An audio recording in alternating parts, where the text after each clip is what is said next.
not even yung kanyang mga officials ay present. So walang galing sa Office of the Vice President. At instead, ang pinadala niya ay isang sulat at nag-impose siya ng 2 kondisyon. Ang sabi niya po sa sulat, addressed to the Appropriations Committee, ay dadalo lang daw po siya kapag number 1 ay dadalo rin ang Pangulong Bongbong Marcos sa deliberations ng budget ng Office of the President. Yung kanyang pangalawang kondisyon ay ipalit daw po yung immigration lookout bulletin order na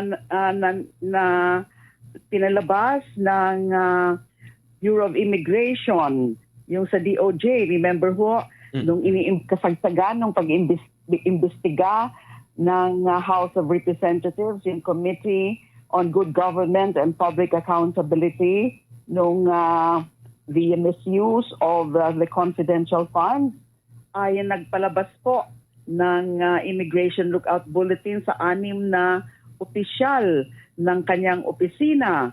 Kasama na po yung kanyang Chief of Staff and Under Secretary na si Attorney Zuleika. Pero nyo po, inimpose niya po yun as condition. Tapos yung sa Pangulo naman, ay at least yung sa Office of the President, pinapadala niya ho lagi si Executive Secretary Bersamin as his representative. At yun naman talaga ang kalakaran. The Executive Secretary is the little president. He really represents the president sa mga ganyan na mga proceedings.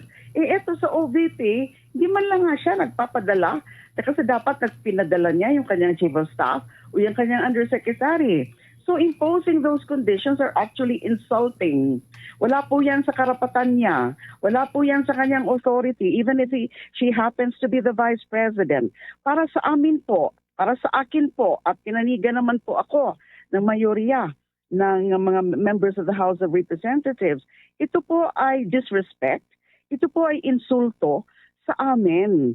Kung now, hindi niya kaya pong respetuhin yung kaming mga individual members of the House of Representatives, at least man lang respetuhin niya ang institusyon, ang House of Representatives.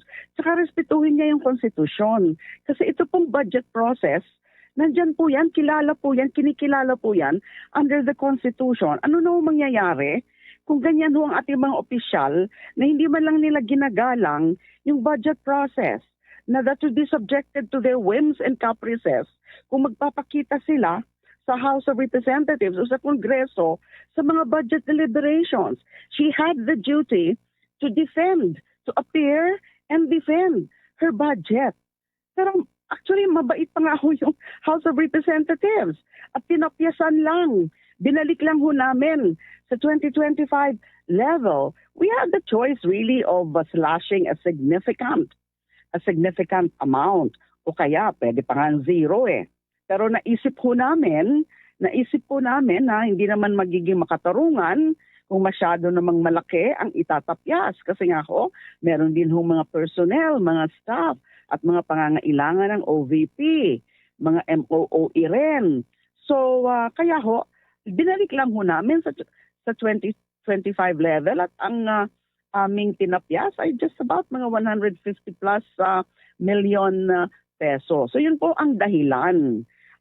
Kasi Congress holds the purse. So yung mga iba-ibang departamento, including the Office of the Vice President, had to defend their budget before us, had to justify. And kailangan may respeto naman sa amin. So tinuturuan namin siya. Huwag mong ganyan na nasasanay siya. Pero kung na insulto.